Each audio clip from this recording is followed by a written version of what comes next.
Saturday. Should be.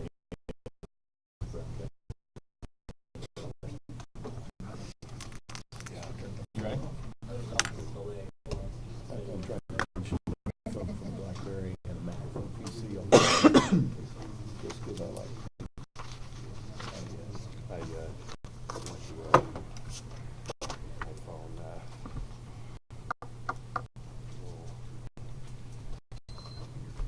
Well, Took me forever. yeah, I'm Thanks. Okay,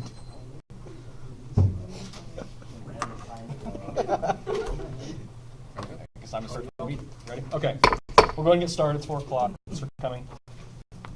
For the roll call, just note that all commissioners are present except Ms. Gaynor. And to the approval of the January 30th executive session meeting minutes. so moved. Second. Okay, all in favor say aye. Aye. Next is the approval of the February 10th regular meeting minutes. So moved. Second. All in favor say aye. Aye. And approval of the March 2015 claims documents. Stand by. There's one claim that's not in here. Was the Maxwell Construction claim? It just got to us today. Linda is out sick today. We're not able to get it on the document here for you. I have reviewed it. It's $127,018.93. That's for the last month of work. Does that take a motion to include it, Brian? Please. I move that we include the Maxwell Construction Company claim in the claims document as presented. Okay, any other discussion? All in favor say aye. Aye. Okay, first is old business. Discussion request for approval on Columbia Corp lease assignment. We have Columbia Corp, and I did not see anyone present from either Columbia Corp or the new lessee. The new lessee is looking to be ACT Research, who's just about a block away from the current Columbia Corp. Columbia Corp is Knights of Columbus, just so everyone's aware of that. It is just a simple lease assignment. They're taking on the current lease. No changes to that lease. We've been working with our lender in the bank. Mike, have you been in that conversation as well? I don't have too much of that.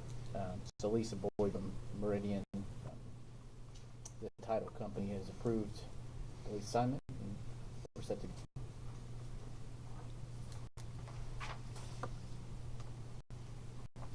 And from council? I would just say it's a general matter. I mean, if the lease is being signed, it's going to be a deal that we have in place now, so the board should be no worse off. This was the one that we tabled from last month because it was essentially they weren't going to close until April, so we didn't need it approved in February. There's no other changes from that date. And when we approve the reassignment? Second. Any other discussion? Public? All in favor say aye. Aye. Passes. Next is discussion and request for approval on multiple West Ramp events. We have 2 events that would like to take place within the next couple of months on the West Ramp. One of those, I have the information here for you. Oh, sorry, I have one. One of those is the 24th Annual Indiana Community Transportation Rodeo. As you can see, they've outlined in their document here. It will take place on Saturday, April the 18th. It'll take place on Saturday, April the 18th, and essentially it's an opportunity for transportation events like our transit bus system here and things to compete. There is a giant packet of what they actually go through and the backing up, and you can see it if you'd like. We printed out a couple of copies, not enough for everyone, but they do have insurance in place through the city. City of Columbus will provide the insurance retainer, and that document is the 4th page on there on this sheet for you. They also are willing to make a donation of $250 to Aviation Day. Is that correct, Carlos? Correct. They'll have approximately 75 to 85 people in attendance, and you can see their map layout of where the course will be held, parking, and toilet facilities. Carlos, you have any other additional, Carlos, working with these guys, anything else, Carlos? Is our transit department kind of organizing this for the local group? I mean, just the coordinating? I mean, Cindy sent the letter. I didn't know if she was kind of the local organizer of it, or? No, they're participating. I just don't know to what extent they're participating in the organization of this overall. Just going through the events here, I see nothing that looks the slightest bit dangerous. No. That'd be right. Yeah, it seems like really slow movement. Yeah, that's the way it looks. They've met all the criteria that the board has kind of put before us, and meeting with the insurance documents and toilet facility stuff.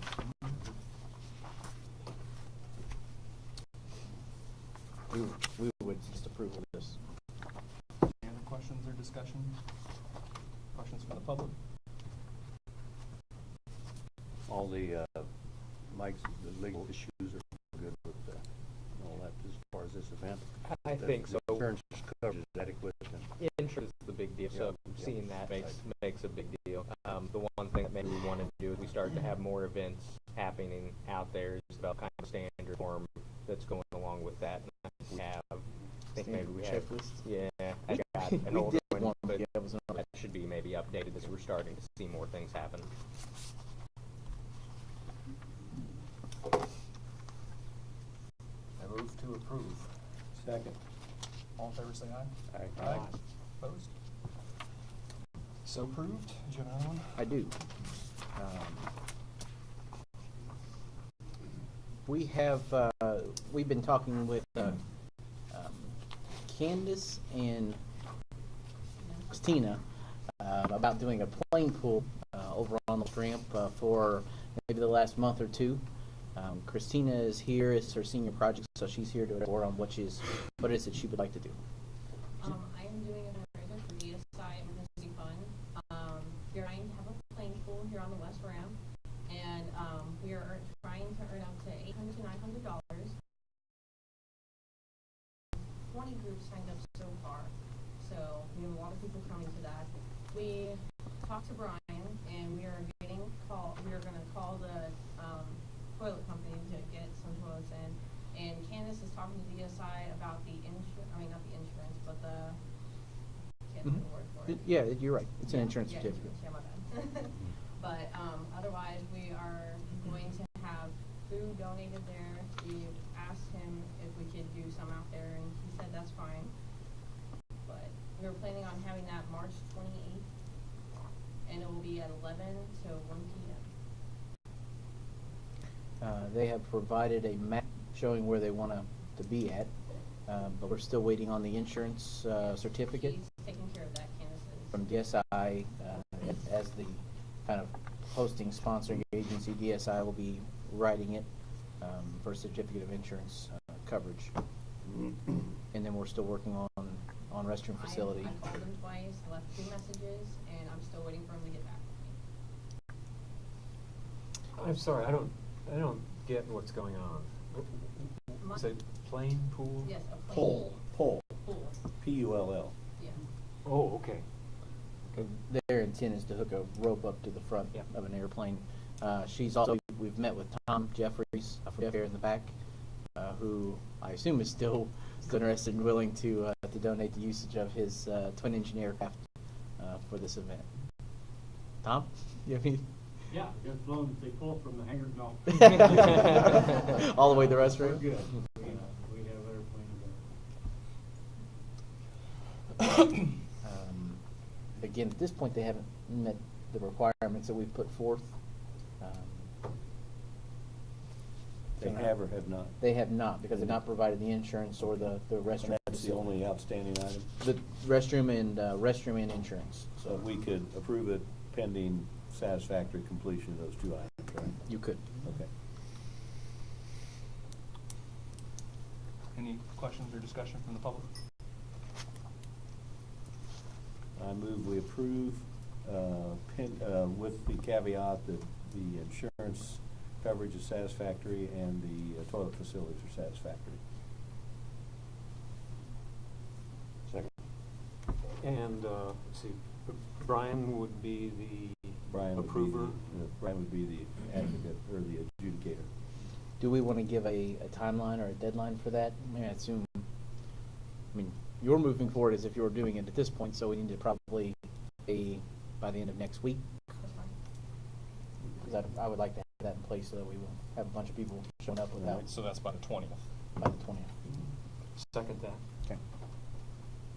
Good with that extended motion and second? Okay, any other discussion? All in favor say aye. Aye. Aye. Opposed? Okay.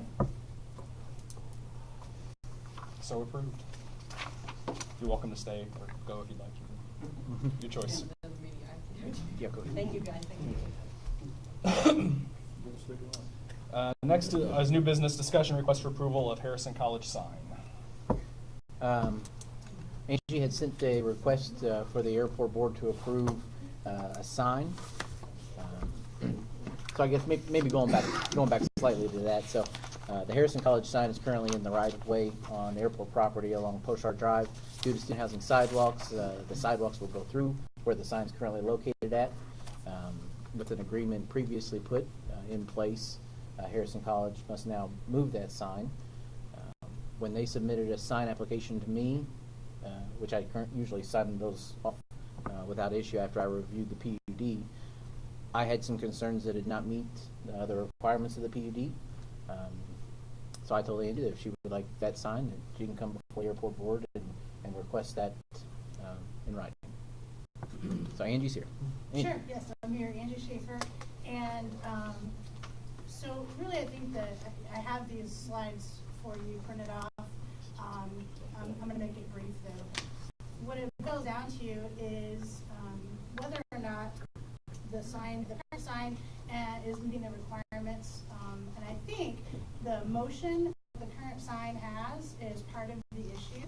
If you look at the current sign, yes, it is a foot too tall, and so we recognize that. But the other I want to pay attention to is there seems to be a little discrepancy in how we interpret what is the movable versus changeable copy on the sign. And so I've got some information here, and right now you can see that on Article 10 of the sign standards, it does say that the sign shouldn't flash or change copy more than 6 seconds, and you may or may not be familiar with that from the planning department. And we've looked at this and noticed that we do need to make some changes to the current sign, but we're hoping to keep the sign electronic, but still negotiating some ways that the sign currently displays messages so that we make sure that things aren't dangerous or that there isn't any way that we're not in compliance with the sign. So some of the proposed changes that we have in place for the sign would be that we change the way that the sign currently changes copy, or changes from one message to the next, and that would eliminate all the motion involved in the sign. So what you currently had seen possibly a few months ago, we recently made some changes to the sign so that it's currently, and this is a display here, and Mark step in anytime. Mark Richards with me from Fast Signs, and he is the expert on signs, so if we have some questions on signs, he can step in. But as you can see right now, the sign changes from one message to the next without any flashes or motion, swipes or blinking, and I believe that was what the issue was. And also, we need to follow the rule that states it has to stay the same message for at least 6 seconds or more, which isn't a problem based on the current software we have. I do know that when I had a change in employees at the campus level, some staffing changes as far as who was responsible for updating the electronic sign, they were not aware of some of those rules, and I think probably made it a little too flashy, just honestly. Some blinks and some swipes and some things were displayed on the sign that possibly could be either, I don't know if it's annoying or distracting. So the other thing we can do is make sure that we have the ability to program the sign so that it turns off in the evening, so it's not lit up at all. As far as safety, I don't know if when we installed the sign, we had to make special arrangements for for the LED portion of the sign to have louvers on the top so that the lights absolutely cannot shine up. There's no way for them to do so. I know that that is on airport property an important restriction within the PUD. Let's see. Are there any questions so far?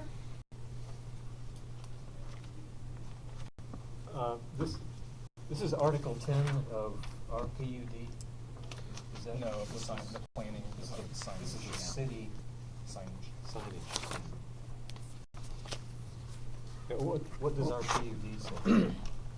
Our PUD doesn't specifically call out animated signs. The area that I believed it would fell under was the elimination of signs, and it says that signs that portray movement are prohibited. Further it goes on to explain about no exposed bulb or lamp.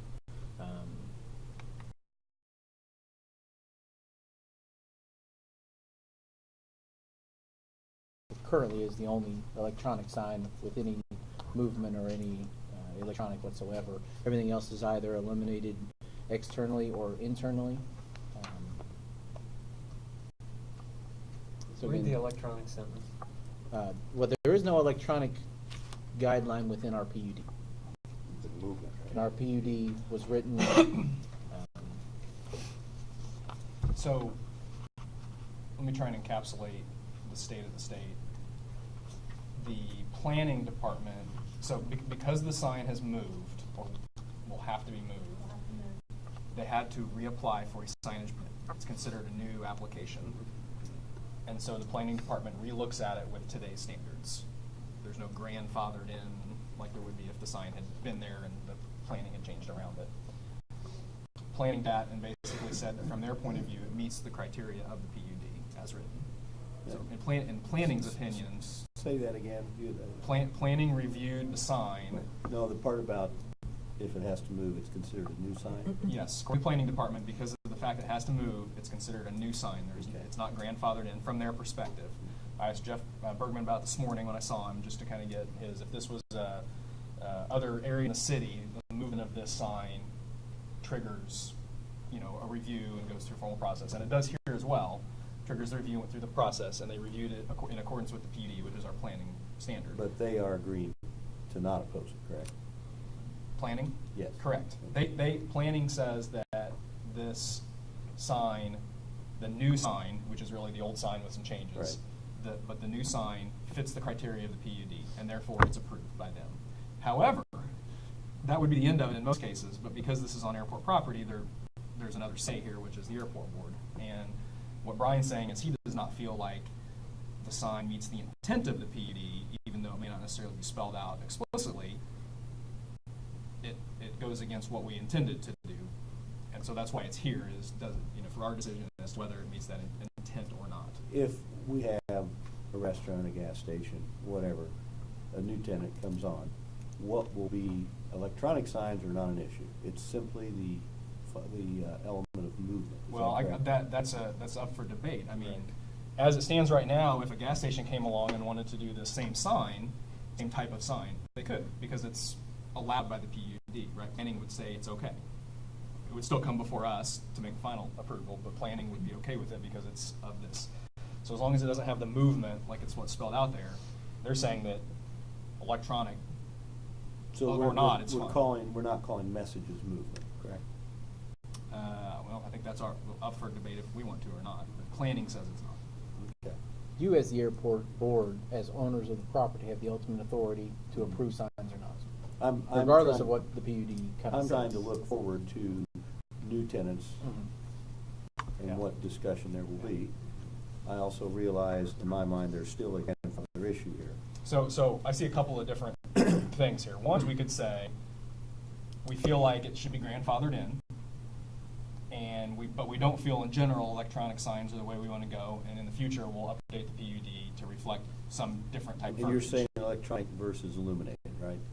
But whatever, if there's a loophole here we want to close, we could potentially close it in the future, but not impact Harrison. Okay, so the signs out front of the Learning Center and Ivy Tech and everything are illuminated signs, correct? Yes, but they're not electronic. Right, okay, so that's why I'm trying to get a firm definition there, because if someone says electronic, someone else says electric, illuminated. Yes. We're not talking about the same sign. No. We're talking, when we say electric or illuminated, we're talking about a static sign. Yes, No with a movement, light no on it, message. basically. Yeah, but we're talking about internally or externally lighted Yes. sign. Yes. Okay, if we're saying electronic, we're talking about a Harrison sign or something that is not static. Right. Okay. And the Harrison sign is the only, quote, electronic sign, unquote, on the airport, correct? Yes. Okay. All right, I'm correct. Yes, that is correct. And Now, it's been here for 5 do you know when that years. was installed? Over 5 years. 5 years ago? Well, the agreement with the, one or two boards back was 2010 and crossed out in 2011. So Well, it would have been installed under the PUD, because the PUD was done in 2008. So it would have put in after the airport PUD version 1 had taken effect. And so it met the criteria at that time. Is that criteria still the same? The only, the only changes that we've made in the signs was that we allowed internally illuminated signs in the last PUD change. Which were not allowed before, but were in existence before the first PUD in 2008? I believe that's correct. So Internally illuminated. Are now allowed. Yes. I mean, they weren't disallowed before because nothing addressed them. they were disallowed before. Then how is Ivy Tech supposed to? There's a light on the outside shining on that. They're externally illuminated. Oh, okay. Well, that's what I said before. I asked internally and externally, and you said yes. So we are, today, internal illuminated signs are not allowed, correct? They are allowed now. They are allowed now under the most recent PUD change. Yes. They were not addressed in the first PUD? They were not allowed in the They first were not PUD. allowed. Okay, and we have switched then To to allow, allow. Okay. yes. Okay. So, So any new tenant coming on can have an internally illuminated sign, but not a sign that conveys or is motion, has motion yes, of whatever that may be. right. But From their perspective, right, Right. it'll be denied at the planning department level. I thought you said illuminated were allowed. They are now. They were not previously. I'm saying going forward, Yes. any new tenant that comes on here that wants to have internally illuminated sign is allowed by the planning department. Yes. And by and large, we tend to work with the planning department to stay consistent across the city and the airport, correct? Okay. Yep.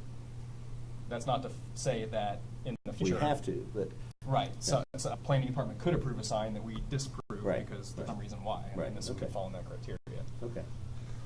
So, Be big concerned with about precedent here if we, with all of the potential retail development we talked about. potentially, yes. Potentially, The- make an exception for this sign, we'll be, next month, we'll be doing it again.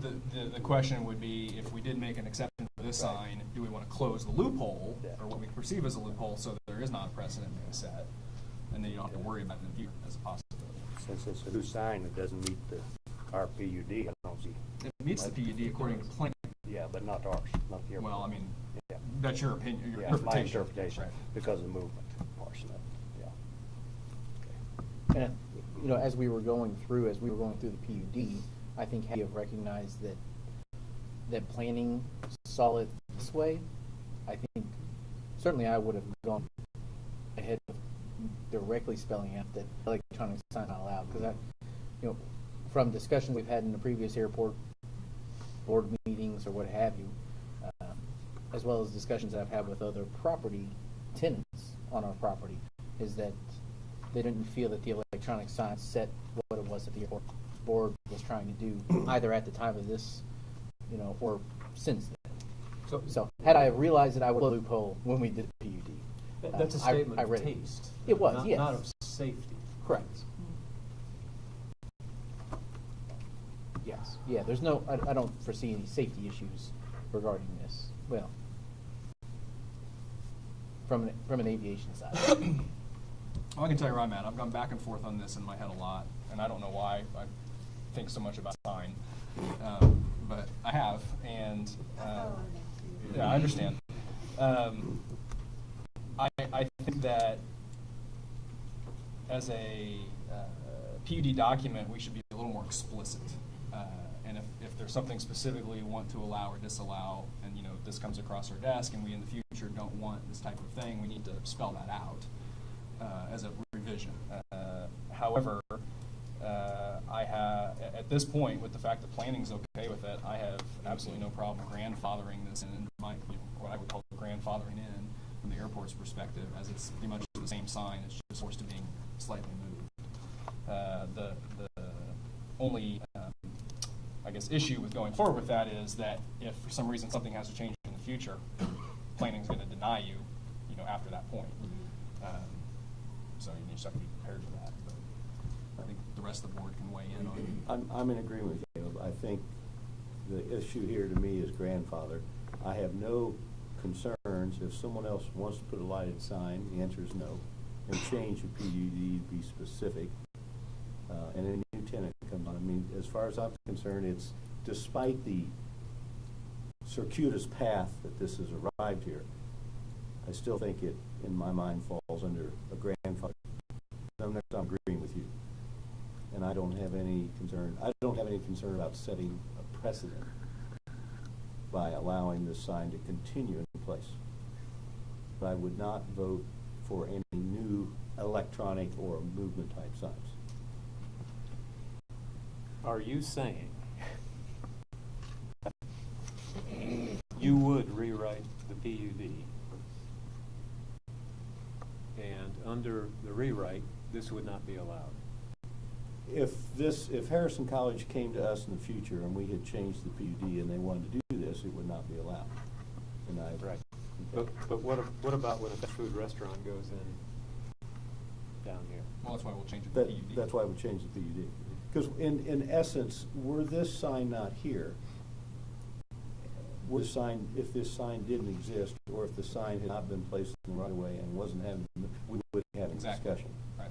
Yeah. But it was, and there is, I think at some point, you know, the current boards have to take forward previous boards' grants, agreements, whatever, unless the situation changes and we have culpability for something, or there's a problem, or it does set precedents we don't want. I think a single sign that's existed here for at least 5 years doesn't set a precedent, and if someone wanted to claim that, I would buy that argument. But I do, let's see, Brian, am I saying it right? The PUD as it stands now, if I came to you as a new tenant, I could put a sign like this on my property on the airport, in my property, right? According to the planning department. Right, okay. But, Pardon? but it would come Yeah, before this board as well. Yeah. I'm sorry. It would come before this board as Right. well. We get kind of requests all the time. I mean, I don't bring them before the board because they meet the PUD criteria, and You do or don't? they, Okay. in my opinion, they meet the PUD right. So like the annex, Flambeau, you know, there's quite a few that just recently put signs up and requested signage approvals. I signed those off because I feel that they meet the PUD. I didn't felt these met the PUD or the intent of what the airport board stood for on the PUD, and therefore that's why this particular one came before you. Because another electronic that comes before the airport, I would again bring it before the board. And I think that if the board's intent is to restrict electronic signs, the PUD should be rewritten promptly, because the interpretation the planning department is giving truly is the standard interpretation for that kind of wording throughout the city. Motion in most cases is going to be interpreted more as like video, and so if it's a sign where it's just text changing over time, many times they're not interpreting that as motion. I think motion to them really means more of a video kind of display.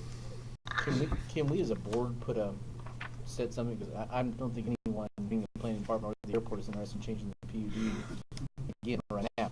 Sure. That's a very long process, and for all of us, is there something that we could put in place as a board?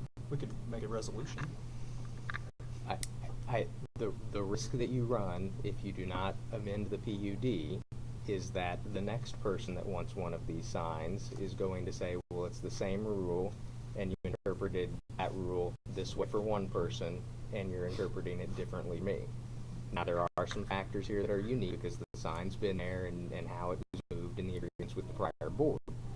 but if someone wants that type of sign, you're setting yourselves up for a fight over why did you allow it in one case and not in another. I didn't interpret that we're talking about not amending the PUD. I think we're just talking about going Well, forward. I think we want to amend the PUD. It's just a question of timing, right? Yeah. Because we just did it. Right. I don't easily just amend it again, given the process involved until mid to late next year is my hunch. We can talk to planning and see. I mean, it's a relatively, you're talking about a one-sentence insertion. Yeah, but it's a 4-month process. Yeah. I mean, I have no issue, I have no concern operating with a resolution until we can get the PUD changed. And I don't really see this, I may be wrong, Gary and I were talking about this earlier, and we kind of have a slightly different opinion. I don't see the land rush for electronic signs in offing. But if it does, then we as a board still have final authority.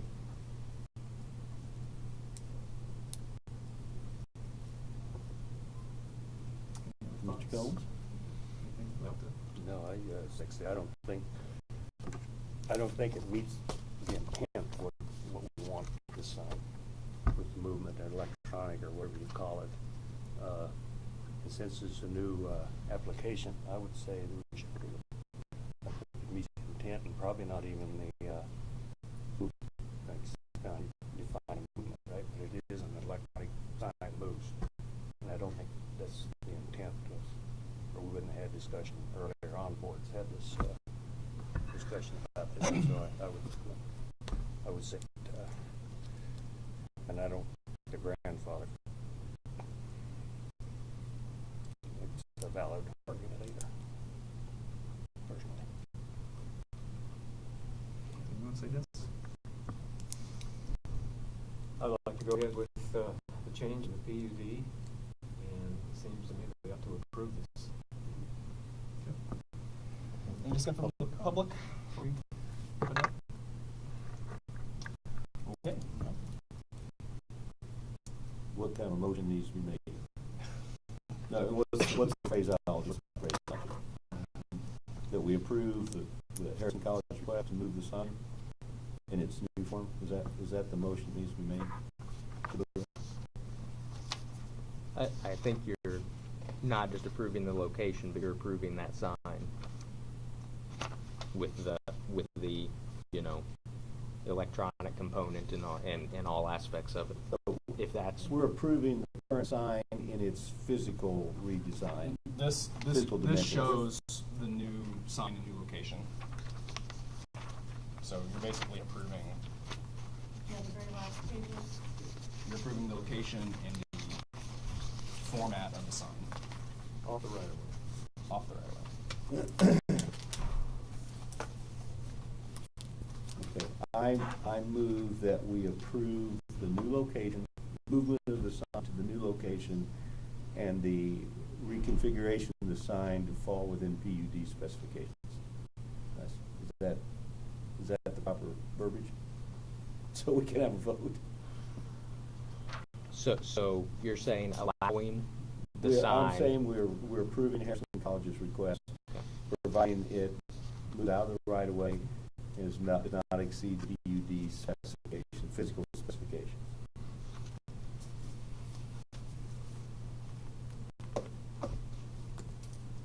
Okay with that?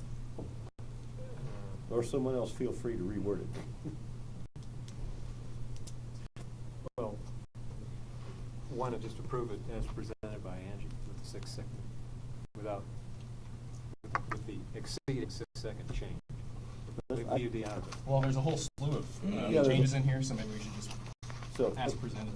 approve their request as presented. That's fine. That's what I'm trying to get is the word on which we can vote. I like I'll that. second. Okay, any other discussion? All in favor say aye. Aye. Opposed? Aye. Okay. We're done. Give your sign. Thank you so much. Discussion request for approval on Walesboro RFP. Or you need something else? No. Oh, okay. Do we want to look at a resolution as an airport board for the next meeting? probably a good idea, just to formally get something in place prior to a This PUD is the change. new sign, and then Okay.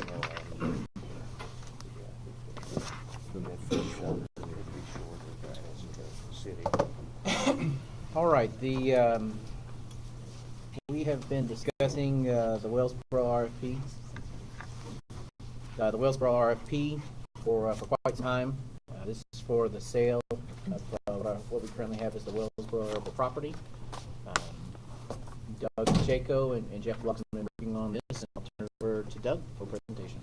The proposal that you have in review is the result of 3 meetings, one private between myself, Caleb, and Brian, and 2 with the other board members who are now seated at the table.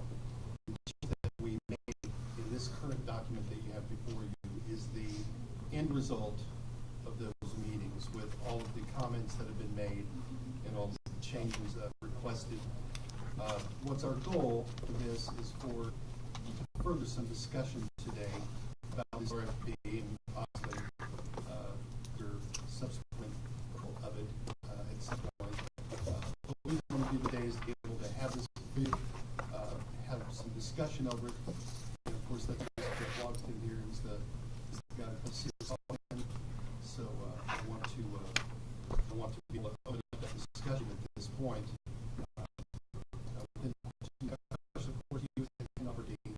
Peruse this document. Okay. Yep.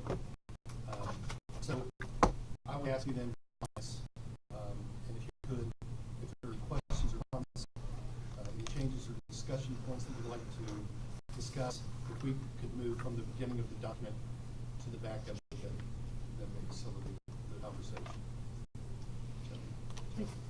Actually, if I could jump in just for a few comments, I think in the discussions that we've had, board, and thank you for the opportunity to come and present this today. There were some consistent themes and some consistent questions and concerns, not only in those conversations, but in conversations that have occurred over the past year or so. And I think that it would probably be best to go ahead and just bring those back up so there's a full understanding of a bit of the progress of where we started and where we are now, so that everyone is on the same page, so that we have full discussion and understanding. Obviously, there have been requests or discussions in the past regarding the property, the air property in Wellsboro, from a development standpoint, and reasonably so, a concern from, I think, potentially current members and past members of the Board of Aviation Commissioners is, first and foremost, the airport has to stay financially viable moving forward. And the second piece of that is, should there ever be any sale to property, those proceeds need to come to the airport for the airport's benefit. And over the course of the past years, those discussions have taken place. And first and foremost, there's a state law that says that any disposal of airport-owned property, the proceeds go into the aviation fund. It's not subject to the discretion of some other board or commission. It goes to the aviation fund. So it goes into your coffers to do it as you see fit. The ongoing viability, I think, has been a bit more of the conceptual discussion. Is that once that property is gone, it's gone. And I would agree with that. Some discussions have occurred with a potential developer where they've stepped forward and said, we absolutely understand that concern. We're willing and open to whatever options make sense for the airport. Because one of the consistent concerns and themes that we have heard from board members is that our financial viability needs to remain there, but also we need to be made whole. The risk should not of potential diminution value, diminution potential future revenue should not be placed on the shoulders of the airport, because you know what? Then why don't we just keep on the same form? In discussions with the developer, they said whether it's a cash deal up front 100%, whether it's an annuity, whether it's some form or mix between, whether it's one kind exchange for other property in another location, whatever makes sense, they would be willing to work with the airport to come up with that type of alternative or several different alternatives. Now, I do want to clarify that just because those discussions have taken place, there's no agreement or deal or selection of development that's occurred. That's why the proposal that's in front of you would open it up to anyone that would like to step up and present a proposal for purchase, development, anything in between. Other concerns that are brought up regarding current tenants. That reverts to general common law. Tenants are in place have varying leases. Some are for a handful of years, some for many, many years. Any sale of the property, the new owner would take the property subject to those leases. Any new agreement that maybe works out between the new owner and current tenant, that's completely up to those two parties. If the current tenant says, you know what, I kind of like what I got, I want to write it out for the course, they're absolutely legally able to do that. If a new proposal comes up that's beneficial for them, works out for whomever, they can change that, just like anyone can agree with both parties to terminate contracts, change contracts, amend leases, whatever it may be. So the current tenants would not have any harm or change in their circumstances, but for a potential new or then anything they may work out in the future as well. Going to the potential benefits to the airport, obviously you have a revenue stream from the leases, but also from an agricultural standpoint. As we all are aware, that is a variable revenue stream depending upon how the season goes and crops. I think this is a potential opportunity to lock in a bit more of a stable stream if the board so desired, if it got to that point, to remove the variability from the farming revenue into some type of investment return, or it could go to a like-kind exchange where there's more farming revenues in a different location, should so desired. I think there's opportunities there to reduce the variability in your revenue stream. Picture this, and I know this is the same argument that you or prior board members have probably heard, is that, well, it's the last developable large area in our community, and why don't you just go ahead and sell it and kind of take one for the team? It's better for the community. That's where we need to develop. And your response, rightfully so, as being a fiduciary agent for the airport, is only if we can be made whole. Only if we can stay the course where we are financial viability. So I think that this opportunity, or this proposed opportunity, is one that can do both. They could be made whole, a status quo of revenue, maybe some different types and forms depending upon the aspect of the board, but also opening up a great opportunity for the community.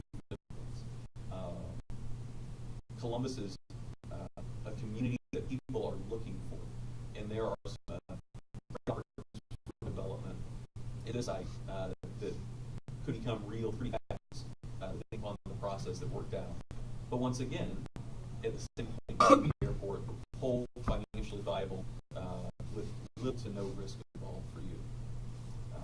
That leads us to the document you have before you. It is a request for proposals. It's not just a document that would be requesting the sale of the property to the highest bidder.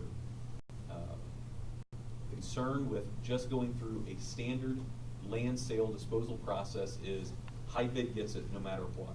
If the high bid is, I want to get it, buy it, and farm it myself for the next 50 years, then the use doesn't matter as long as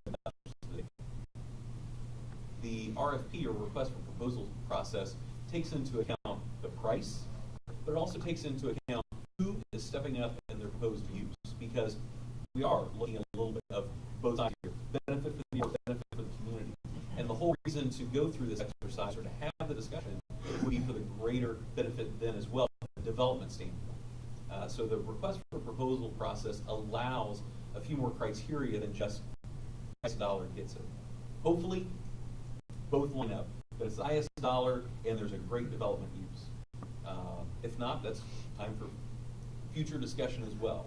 I think that that might be an opportunity where if the proposed purchase price is maybe a little low or lower than someone else's, but the development on that little lower proposal is extraordinary, might get an opportunity for the city, the redevelopment commission, to step up and say, what could we do to make sure that everybody stays in the same. So the request for proposal process does allow for some qualifications, some discussion of proposed development team. What does that look like moving forward from development standpoint? So it's not just a straight highest dollar. The one thing that I will say that I think you're aware of from our discussions, this is Board Vacation Commissioner owned property. The final decision of whether or not this proposal process is approved, whether or not a certain developer would be chosen, and then the specific negotiations and contract are your decision, with one caveat. Should you decide to go ahead and dispose of the property, disposal of property by state law then does go to City Council for final approval as well. Jeff, say that again. What's the difference between straight disposal and opening it up for development? Well, from the last statement I made, either way, whether it's just high dollar or whether it's a proposal process looking at dollars and development, they both go to council for approval. Okay, I thought you were differentiating. No, Okay. no. They both go to council for approval no matter the process you use. The request for proposal process allows you to look at a few different elements instead of just dollars. I think I think a lot of the conversations that have occurred over the past many months, conversations with this group, conversations with other interested parties as well, trying to get together a document that protects as well as opens up potential development. About the only thing I'd change in what you said would be take the words or little, not no or little risk to the airport.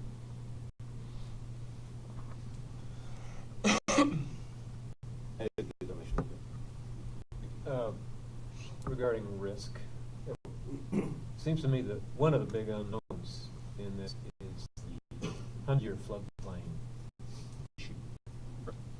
Is it the 100 or 500? I rate 100. Well, it's trying to take what's been designated as a 100-year floodplain back to a 500. Okay. Okay.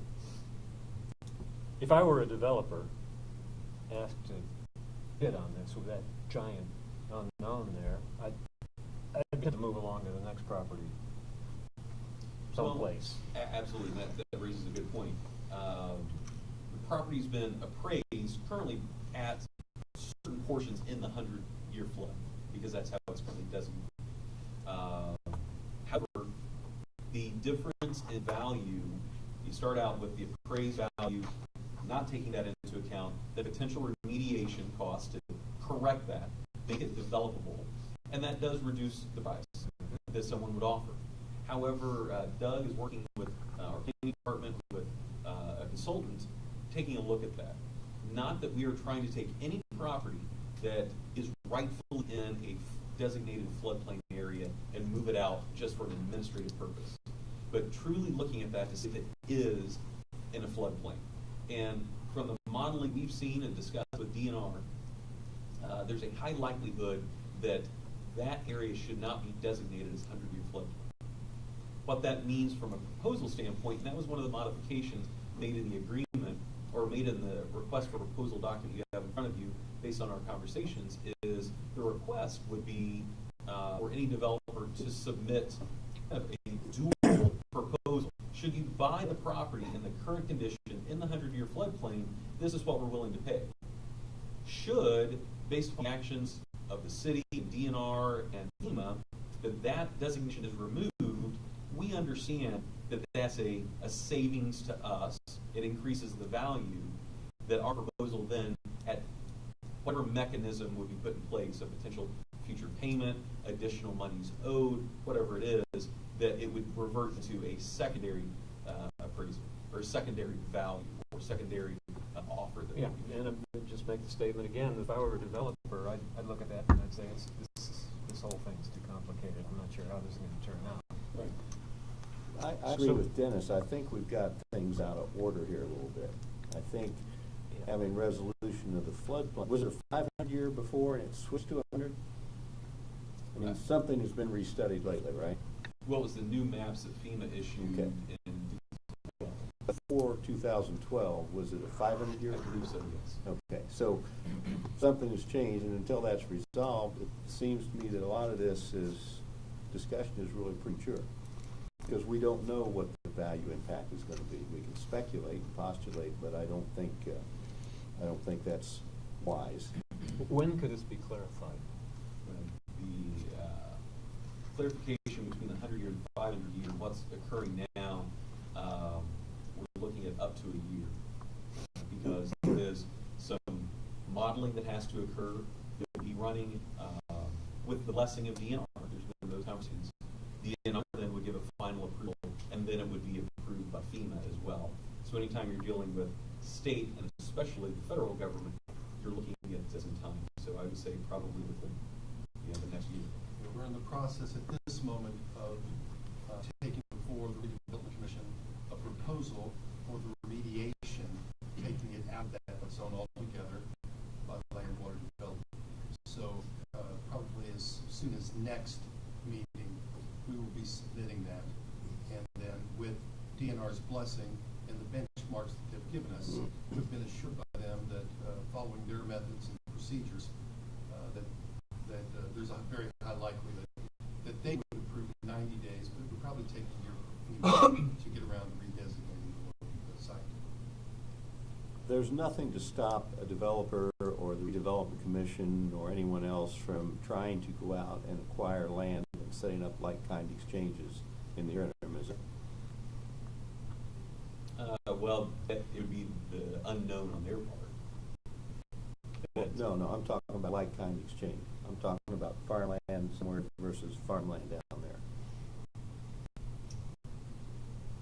Well, that would go to your earlier point. If there's a concern regarding current valuation, and whether it's a like-kind exchange or a value, a specific dollar amount paid, I think that there would be that same concern from the board. How would you gauge like kind, just acre for acre, as opposed to appraised value? Right. Yeah, I mean, whether if farmland is affected or not, that doesn't seem to have a terribly large impact on the sale price. So, and Nick, you might want to provide some insights if you guys have had any experience on this kind of land swap or land analysis. But it seems to me that like-kind exchanges are almost a bulletproof way to protect assets that somehow could be sifted away. I think the issue with that, Steve, is that there's no cash available to transact. It sounds like what you're saying is redevelopment, go out, acquire acres, I'm saying trade. they could set up like-kind, you don't need cash for a like-kind exchange. In other words, if we've got, how many acres do we have down there, Brian, that we're talking about? Well, 777 total. Now that includes the leased land. And how much of that is ag land? 500, roughly. But who would you be exchanging? Whoever might want to sell us land. Right now, but we don't want Farmer Q Jones taking control of the Walesboro property. They may never want to develop it. They may not. Well, I mean, that defeats the purpose of this. But the developer can, step up and do that. I don't see how you can do a I think what's doing is developer A comes in and says, okay, I'll buy this 400 or 600 acres in exchange for an acre, Right. whether it's acre or 2 for 1, whatever it might be. But I think what you're saying is that a developer actually goes purchasing that and then the swap. Yeah, so legally, there's nothing stopping that other than we still have to pick a developer. Right. We still have to No, we don't have dispose to of pick land we and don't then have to acquire pick new it. land. There'd be We don't have to pick a developer. Anyone can come to us and make that offer. Lou Marr can say, I'll swap your land. Well, that defeats the purpose of the RFP. I mean, they want a developer to develop land. Then a Lamar may not want to the develop. developer could come up and set up like kind of exchange. All I'm saying, it seems to me that we're trying to rush down a road here prematurely until we have some definition on the floodplain which will impact the value to some degree, I think. But we don't even know. I'm assuming it would have a positive impact on land value. We know what the remediation costs are. So, and that was a comment, is I would disagree from the standpoint we are able to take a look at what the diminution in value is 100 versus 500. An engineering report to be able to see what remediation efforts need to be made to take this. Should nothing be done with the designation to take it from 100 years to 500 years so that it could be developed? An engineering firm, just the same way as the developer was rolling out the earth moving equipment to develop, what would they need to do? There's a cost with that, and we do have those costs. So that I do believe that we have an appraised value and as it currently stands because of a haircut that was taken for a remediation cost. That remediation cost is the variable, which is if it's 100-year or 500-year, and I think that gets addressed through a negotiated clause that should this ever be taken, or within a certain amount of time, be taken out of the 1-year floodplain within 500-year, that remediation cut that was received on the value no longer is there. Therefore, we'll make up the difference, or we'll make up some value that's agreed to. And I would be, from a developer standpoint, see that like-kind exchange, they would be entering into an unknown, uncertain, we're going to go buy acreage, not knowing that the board may agree to the exchange. And if that is something that the board determined was a linchpin, but you know what? Whether it's cash up front, an annuity, we're not interested, we just want a like-kind exchange, I think that you can designate such a request process that we're willing to entertain offers, but we need to see it in this form. I think that's a viable. Can we do a like-kind exchange from a legal standpoint? I mean, aside from actually getting this appraised and determining disposal of all that, is it considered disposal of property and reacquisition of new property, or? Because the disposal statute allows for sale, transfer, exchange, that would be allowed. But that appraisal, basically, that's farmland appraisal, is where it is when you have all the remedials. I mean, that's what the developers would be paying for the land, is farmland, isn't it? Wouldn't that be right, Dave? Pretty close. I mean, I don't know what, from the appraiser, depending on how the appraiser looked at it, what he determines as the best use. So there could be a lot of factors. I mean, you've got 400, 500 acres there right now. It's just farm ground. It's got some other use out there. But there's not, just like they're talking about. Pretty valuable farmland. Yeah. So that farmland plus something, whatever a developer investor would be willing to put into it to stake his claim to go with and do his job. You've got the other leases on property that can be capitalized into income. So you can combine what you got to look at. For appraisal, you got to look at what all the uses there. The current use is the most likely right now, until that other user comes in with that use. That's a little bit what I think they're trying to get toward, and make that happen maybe sooner than later. If our square foot, for lack of a better measurement, income on our tenant rents is higher than the farmland, then that's going to impact the potential value of that land. Sure. So that research and evaluation is needed. Well, I have two comments on this for the board. One, so I'm fine with the RFP as written, no issues. The two kind of bullet points I have are, I think we need to talk to the tenants down there prior to issuing this, because I feel like they need to have a say and choice as to what ultimately the outcome of their land is going to be. They may not want us to sell their lease rights or the lease to they may want the opportunity to buy their land as a part of this process and own their lot, so to speak. And I think they need to be given that option, because I think that their purchase of the lease on that land, however long ago it was done in good faith that they were supporting a municipal entity and it was to help for the airport. I think they should at least be extended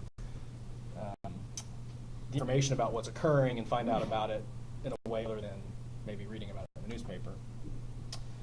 And if they don't want the option, or don't have a preference, or enjoy paying the lease and not having to own land, then that certainly can be discussed as well. But I think that if we're going to sell that property, that those businesses need to have the option of being able to own their land.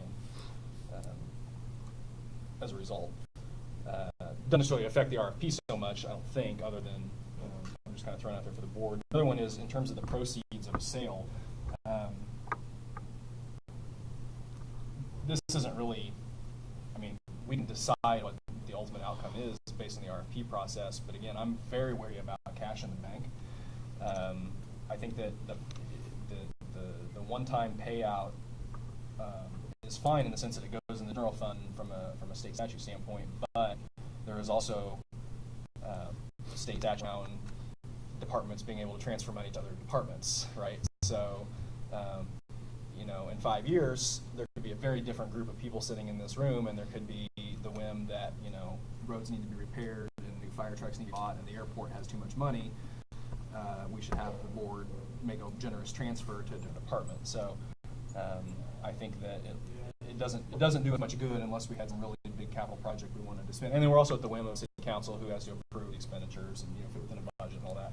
So I think we'd be much better off figuring out a strategy for these proceeds. If it's land, if it's land and buildings, if it's whatever that's invested in aside from yeah, well, I still don't trust annuities all that much. I'd rather have an annuity of land than a paper annuity, I think. Paper don't. Land will always be there. But no matter what, that outcome can happen as a result of this process, and the board can kind of decide that. I would just prefer not to have millions of extra dollars in the bank we don't need. And I'd say on that comment, the statute is clear in that proceeds shall be deposited into the aviation account, but the statute does not address any of the concerns that Kay was bringing up. Right. So I think there are issues that we would have to go through in terms And I'm of not worried maintaining about it those. from a day two standpoint. I'm worried about it from following years if something doesn't happen with those funds. And the value question is going to be important because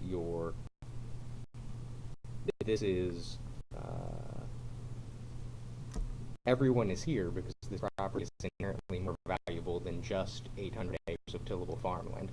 This property has additional value because it is 5 minutes from Highway 65, because it has rail access, because it is one contiguous piece. If there were another 800-acre parcel elsewhere in the county with similar features, I suspect that would probably be developed.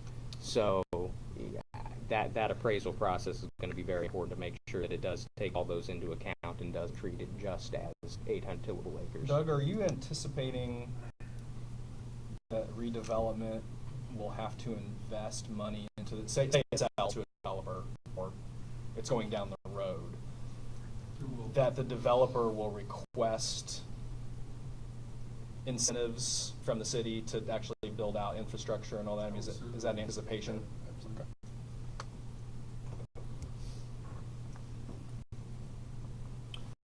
I'm sorry, back on the flood nightmare scenario. We believe from analysis done by Marty Mann, Landwater, Inc., that the remediation, which I still means filling in the cooling bottom of this Denios Creek. Is this correct? I believe that's a majority of remediation. That's the remediation that Christopher Brooks, under the modeling that Landwater would do, they would use a different modeling technique, implement LIDAR and other river basin techniques that are more accurate, and thereby actually remove a large majority of it, or completely remove it out of there without that fill. I'm not saying that But the actual changes in contour would be removal. The actual floodplain itself. The floodplain exists on paper simply because the methodology of the past was I'm not going to say inerrant, but it was a methodology for a river basin. The one using now, Dennis, takes it out of the floodplain by means of a different methodology. So it would remove move large areas of it out, there would still need to be some. Just a different calculation. Sir? Just a different calculation. That's exactly right. No change in content. Yeah, I think Kev's point is pretty important and valid here on having conversations with the tenants. And I hadn't thought much about that, but I think that is a step that ought to occur before everything else proceeds. I'm sorry, you said, please. I think what Caleb's concern of getting tenant input is important. I hadn't really thought much about that, frankly. And I think that, again, is something that ought to occur before anything else proceeds. We may learn a lot of things that would alter the process or the way we go about it, if we go about it. I mean, I know from a developer standpoint, the developer wants to own the whole parcel, right? It's more valuable that way, and I'm not precluding that. I just think that when you're for SIA, right, an opportunity comes along where you could potentially buy the land you're on as opposed to not knowing in 30-some years when your lease is up what might happen. We have to extend that courtesy, I guess, since they're our tenants at this point. There is one lease for AK tubing that they do have the right of first refusal, so they do have the legal right to step up and say that offer you just received, I'll match it. Right. Also, for some acreage immediately to their east, some additional acreage, they have right of first refusal on that. The other leases have that specifically in the doc, or in the lease giving them legal rights to do so, not precluding the discussions we're talking about. There's also track lease, right? To come in as a lease on the track. I'm not sure how that would be addressed. I mean, we could. So it's a short term compared to the other leases. Track lease is a short term. It's an annual. Yeah, we just wouldn't renew it essentially. Right. And I believe that there have been some conversations that have already occurred, future use and impact from potential developer with those entities. Chance to accept public comment on that? Yep. Absolutely. Please go ahead. My name's Tom Peck. I'm with We've been following this possibility and would be interested in taking a look at the RFP that comes out. And one of the things that would be attractive to us is that we've got a blank canvas to work with. You kind of see the whole is greater than the sum of the parts. And if we start parceling off a lot of the parts to the different people, the existing users, it could provide complications with master detention and drainage, and potentially bringing in a rail spur long term. And it would be more preferable to us, and probably likely would be able to pay more for the entire environment rather than just whatever pieces remain after you were to have those conversations. So I would just point that out. I don't think that precludes the courtesy, though, of talking to current tenants. Yeah, Chris. So, this is a new proposal in front of me. I haven't seen the specifics, so I can't speak to it, but I have some long-term concerns for the airport that I want to make sure the board keeps at the forefront of your discussions and thinking. One is, this land has been an investment for the airport that's generated revenue over the long term and has the potential to generate revenue in the future. Cash in the bank doesn't generate revenue, especially in today's environment. And so while it might put a nice big bank account in front of the board to have money to work with in the near term, the generations after us might have some real problems in front of them to deal with. That could bring the overall viability of the airport into question potentially. So there's really lasting impacts here that I think need to be discussed. I would like to see the board maybe talk to the users of the airport in greater detail before making a decision here. Make sure the entire community understands what this means before making this type of decision. One alternative I could think of, I don't know if there's a leeway to do this, but the board retains ownership of the land and enters into some sort of land lease contract, so you retain ultimate control in the long term, but maybe turn development work over to the company still. That might be the viable options. I could see industrial land and commercial land probably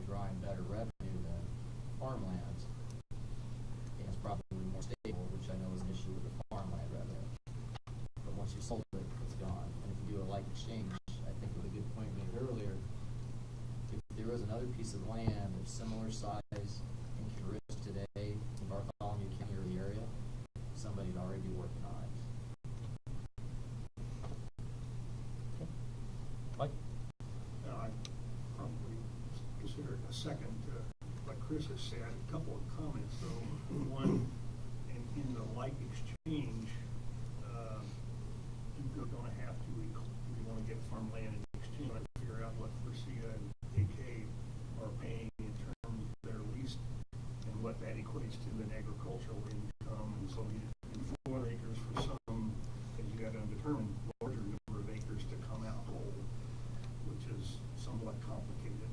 I think I'm on the same page as Dennis. It always scares me when calculations are made to get a predetermined answer, regardless of the subject. And then finally, it reminds me of an old expression: you're eating your seed. Your stomach may feel good right now, but long term, you're going to get all hungry. And I don't know whether some other department's going to grab the cash that's there, or if we therefore fritter it away, but cash in hand tends to disappear for any number of reasons. So that's my 2 seconds worth. I'm Jason Hester, Executive Director of the Columbus Economic Development Board, and I was on the original team that created the master plan that was actually presented to the Board of Aviation Commissioners. I remember well, it was February 14th of 2012. It was said about taking our wives, significant others, on Valentine's night. We were in airport coordinating. And so that was a very broad community effort. Many partners were involved in developing that, and it took 2 years to develop a master concept plan. And so I hope that you all had time to at least see the executive summary of that. If not, I'll be glad to send you a copy. This then, for the last 3 years, has been something that our organization, the Economic Development Board, has been advancing with every potential opportunity to keep the conversation alive. As I knows, as an invited member of our Site and Building Committee, this is always one of the absolute top issues for us. But recognizing it's the airport's land, so we weren't going to go out and, and try to start a public campaign to convince you to do it.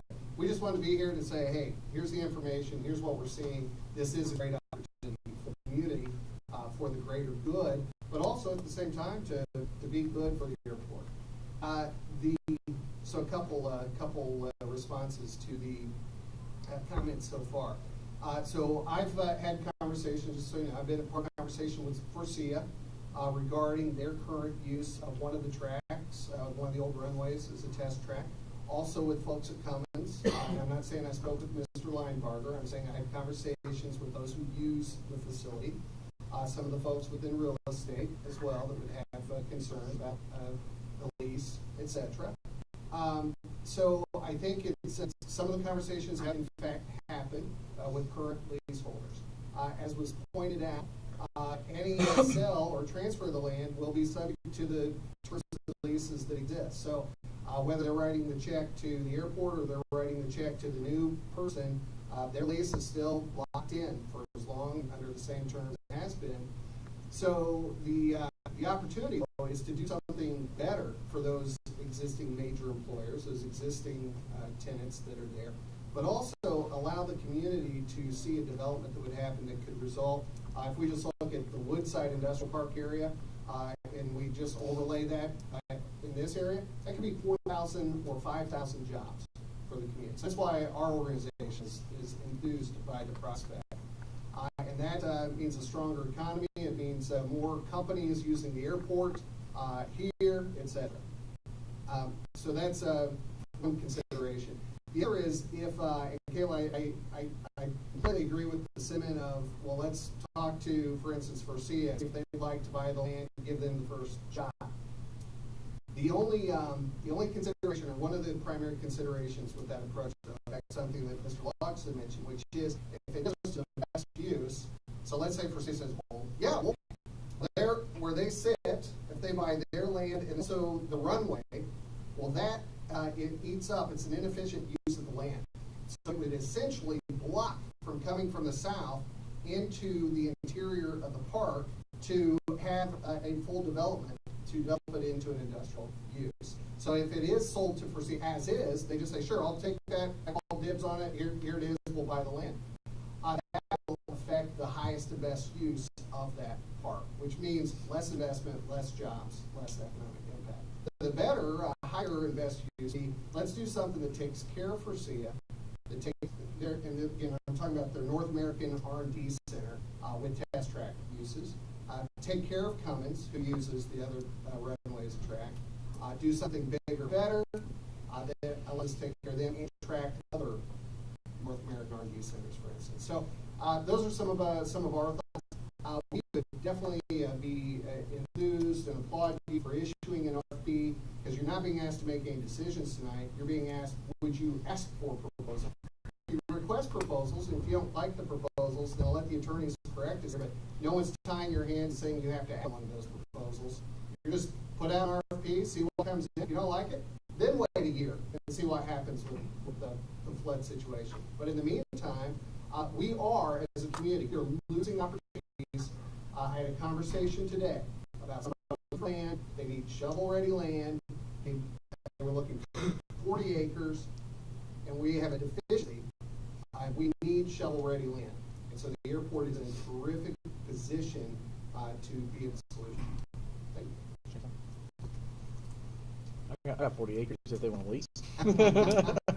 Plenty of acres out here. So just clarifying what he said, my suggestion in talking to people wasn't necessarily to subvert a sale. Obviously, the end result of the sale of the rest of the land, I want to get the highest dollar I can. What I want to avoid is a developer coming in and selling all of the lots off, but going to a foresee and saying, you know what, we don't really want to sell you the land. We want to continue this lease because it's more cash flow advantageous for us. So I think maybe I should have worded that as part of this process, these people need to have the option. Maybe it's rezoning the lot or redefining it or however it works, but we need to know what they need to end up with as a part of this so we don't, I guess, slight our tenants. Like I said, I don't want them reading in the paper and feeling they got a bum deal as a result of all of this, through a process. One of the things that I say about that is that the developer that's going to, if a developer was chosen for this RFP process, they would then go and negotiate with those companies, perhaps an entrance to an inclusion into the park. But I understand Mr. Hagman's point that the value of that property intact is the value, and be able to those rights not be excluded from those companies. I think really a question of negotiation at that point with the developer, how they deal with those tenants. I agree with you that they should be given a heads up and spoken to about it.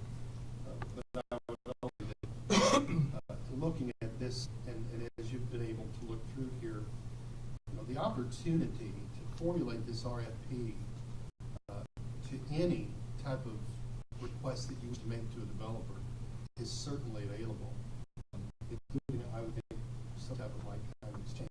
I don't know. That's for the attorneys. But I believe you're able to formulate, Steve, and to your point, you're able to formulate the question either to your life and what will best suit you. And as Mr. Bushelberger said in an earlier meeting, also greater, I think you used the word ecumenical good of Columbus, Indiana. So you have those options for you. So what involvement have the commissioners had in crafting the proposal from states? Review.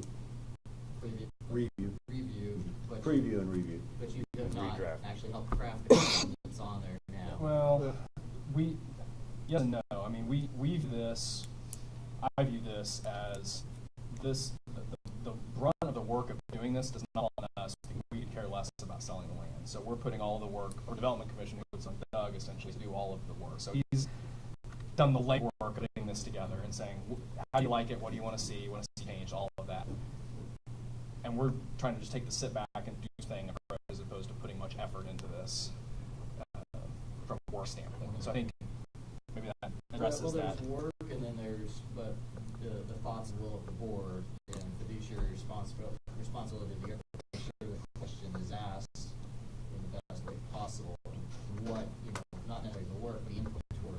I think it's incorporated the feedback we've had so far. I mean, we've done this offline. This is kind of the first bringing it to public time. Chris, but- that's a very good point. We've had individual sessions where literally the line by line I divided the proposal. I don't foresee doubt on the development commissioner of the city, anyone else of the board's absolute unyielding stance that there cannot and will not suffer. Greater good not stand. And I think, historically, this has been an asset that the airport's held on to. And, one of the first things when I got on the board 4 years ago, I heard from lots of people was that the land's very valuable, don't touch it, right? But you can also see that land around it is growing. How many buildings have been built in the past 3 years down there, right? I mean, land in that area is pretty full. And whether we do something now or not, that's not going to change the fact that that becomes more and more needy as time goes on. The Wellsboro land, the need for it. And so we have the opportunity here to basically say, let's figure out a smart way to make this happen and do the good for the community. Or we have a chance to say, no, we're going to keep it as farmland. We're not going to do anything. Everybody goes home and probably will talk about it, come back in a year or two, and eventually something's going to get done about it. So control the process while we can. And the way I look at it is, I don't care about the money. I care about the cash flow. So what I get is how much income are we making off of it now? And can we at least make that? Could we make more than that with smart investment of the cash potentially? And I think there's some ways good. But I don't want to go down in our cash flow, right? We want to continue the income. Can we get deeper in front? I mean, the thing I'm missing is I have a pretty good idea of the kind of cash flow we have now from that land. We're going to change, if we change that into capital in some way, either land or annuities or cash in the bank, what's going to be the revenue from that? Because what I'm hearing from some of these folks, and I know they're right, we're sure of what we're getting now. But I don't see the magnitudes too, and I should have asked that the other day. I mean, you could literally take 700 acres somewhere else, not even in this county, right? You could take 700 acres and farm it and make $130,000 a year and have the exact same. But right? we have leases. It's so complicated. Well, I'm just ballparking, but roughly, there's a little variation in that. Yeah, it's so 100. No, it's not true. It's $200,000 a year. And the other Leases plus 100,000 a month. The other thing 200,000-ish. that hasn't been discussed much is the board owns the property that we can develop the property. And that is not an option that's had a lot of discussion. But the more I think about it, that's probably a discussion that ought to be had by board members. Where are you going to come up with the money? Well, I said have a discussion. If we're going to develop it, we're going to bring it. I mean, it's the same thing, right? Redevelopment could also develop it out. The amount of money involved is beyond the cash ability of any governmental entity, and now you're bonding, and that's a whole process. I don't think it's probably I'm not going to worry about the obstacles. I'm looking for opportunities. That's an option. Maybe it's a good one, maybe it's a bad one, but it's not one that should be ignored. The board could definitely develop it out. If I may, Dennis, to your point, seeing the magnitude, the options of what it looks like, I think that the various options have obviously different revenue returns. The value of money up front versus present day value of an annuity or lifetime exchange or some mix or potential, retained ownership or what you see. And it's not necessarily, well, let's run the numbers before. I think that's part of the proposal process is the alternatives and shows exactly what it looks like. What does revenue stream look like? And you know what? If it doesn't make the board comfortable with what you're seeing with those numbers and a proposal standpoint, then that's where it's, you know what, maybe it doesn't make sense because you can't get comfortable with your revenue stream. You can't get comfortable with the value you're getting. But I think that's what you get from a proposal, is you get those concrete, here's what it would look like in the various options. Yeah. But we can still do a sort of pro forma. Here's how spreadsheet look. Well, we know what the cash value is, so you can invest it however you want, hypothetically. Yeah, I'm doing it. Yep. Are you looking at future farming revenues, and it's over how far out? The current state, we know what we're getting. We know that's going to go on forever as far as we can see.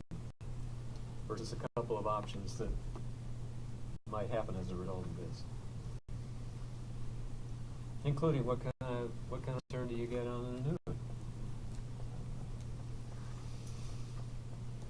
Well, for sure, if the board 20 years ago or 10 years ago had sold that property and we would take cash money, we wouldn't be generating near the revenue we are today. So we got to think that the board that's 10 years from now or 20 years from now Or 50 years. is sitting here stuck with a fixed number. You know, you got to have some way to protect the future. And that land, inflation someone protection. pointed out, will only increase in value, which gives the boards more options every day and every month and every year goes by. That's what we have to be careful about. We don't. The worst thing we can do is rush into it. I don't mean surround, but haste is not in our best interest. Pure haste. Any other public discussion? Okay, board. I get the sense that you want to take this for a month. And mull it over. I'll take a lap of the motion as a sign of that. All right. Well, I think everybody here is amenable to the process. It's just the end result that we have to take some care on, but I think it's moving forward. So we'll let Dennis run his spreadsheet, come back with our magic numbers. All hangs on that. Anything else on this? Do we want to have a discussion on our tenants in that area? Maybe. I think I all tendency we talk to them and just understand what the future holds, right? And talked to by the board, not the third parties. So maybe myself and a board member and Jason Hester could all go and talk with the current tenants that we have. I know we've talked to a lot of them, you know, with all the processes that we've gone through. I think it's wise, just, you know, like I said, I think they should know what's forthcoming, right? Well, and even if they don't like it, they should know what's yeah. forthcoming. And the major ones do. I mean, we've talked about this. We went through the MBA program just last year at this time. So the major players down there do know what's going on. The minor players should know too. Yeah, that's right. It's probably good to About revisit everybody and perhaps in a group meeting versus trying to do it one-on-one. Okay. So tabling. Yeah, I think we should table and then bring back for discussion. Request at the next month's meeting. Do we want a motion, Gabe? I don't think so. Okay, good. I mean, nobody made a motion, so it's tabled. All right. Board, thank you very much. And to Caleb's point regarding kind of the heavy lifting or any investigation, information, calculation, you know, Dennis, to your point, I'll work with Doug and we'll provide, you know, what a little bit of comparison, analysis that the board has that, you know what, if we had this information or if we had a better thing of that, each let us know. Provide you with whatever information, whatever points you need to further your position. Okay. I don't see Ben was a long way over, so our had another good month actually. Had 2,307 operations in the month of February. So it's more than the last couple. So far we've had 5,274 operations. So the most since 2012, and actually that was high all the way to 2002. So overall we're doing very well for this operation. The average, Brian, where are we? 10 years, 15 years? Third highest in the last 15 years. And so is our average, our year average, year over year, and I will say year over year, is our average for the last, where are we on average? No, you do. 5274. For the prior years. Oh, it's just That's cumulative? Yeah. December is cumulative. On the second spreadsheet, the second, or the top one is that month and the bottom one's cumulative. So last year at this time we had 3,483 Oh, okay, operations. I'm with you. So this year at 5,274 operations. So basically from 1999 to now, we have increased almost, well. This is the third highest in 1999. Any other questions on that? Plan commission tomorrow night for Central Land. 4 o'clock? Yes, City Hall. And then working on some kind of waiver forms and some other stuff we're talking about that I'll get with Brian on. And Mike and I are also still working on the Jeff Fair lease, so I think we're still working Jeff Fair, trying to figure that all out and how we're working together. We'll do fine. It's going. Farm manager report. You've got my report in your packets. I mean, basically everything's been moving along. Spring rents are coming in. You know, we have the pay data updated with down the road. It's important for the farmers. One thing that I put in there was kind of thinking I'm putting corn on the north airport next to tomatoes. Just trying to maybe leave our doors open in season. We're trying to get a seed soybean contract, so it'll be a little bit trade-off dent corn versus some soybean premiums. So just something we're playing with there. Weeds coming and it's warming up. So we're pretty excited. Good. Any questions for Dan? Engineer report. I don't have a lot of updates other than what I sent out via email. Meet with Reef Rally last week. We're looking to begin work the week of April 13th. So the week of your quarterly meeting, they'll be out here mowing and get staging areas established and things like that. As far as the future work, the repackaging work, I did give copies of the Amendment 3 to the contract to repackage and rebid. That we'd like to start the repackaging services on April 20th as outlined here in the engineer's report. For bidding May 4th and opening bids June 1st. Melanie with the PFA really wants to have your bids, grant application, everything in her office by the 5th. So we'll have to work through the next couple to get those documents approved and forward. As far as the trip to Chicago,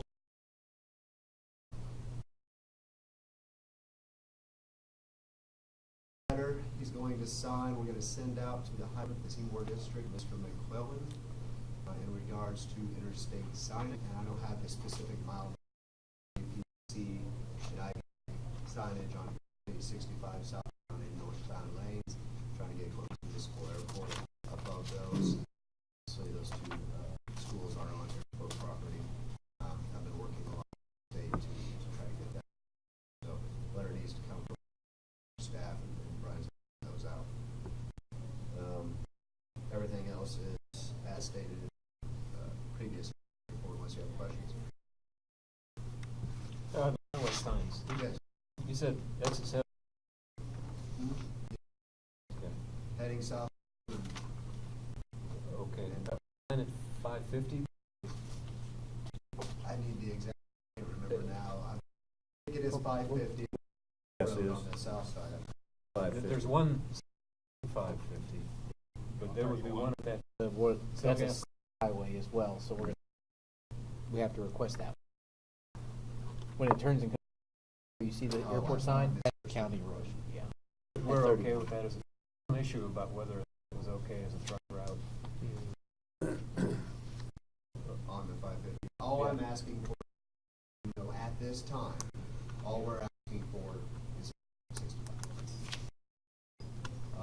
Outside of that, we have not asked for that. We asked for those 2 mile markers right off the 65. So as you're coming down, coming up, the Columbus Airport is off 65. From there, we'll have to Are you concerned, Dennis, on calling us out on 31 turning to? I'm concerned about the 100 times I've seen it lead to nowhere. Yeah, you get on, where do you go? Yeah. What he's saying, I think, is we 31 and 550, right, Dennis? Yes. Yeah, I agree. Can you, in some time until construction begins, that would. Sure. That's still a state highway. I'm talking about your county road. It's in the highway. County road we already have. County road we already have one. So one. Oh, we do? Yes. Okay, I'm sorry. As far as 31, I'll have to work with Mr. McClellan on that. Yeah, we'll put it into the letter as well. Yeah. Anything else? FPO report. You're up. Well, we've had a good month in February. I think from the traffic report that you heard that certainly impacted us. We were thankful for the snow, because that certainly helped our freight loading capabilities. About 1,700 gallons, 100 low lead for the month of February, and we uplifted 13,137 gallons of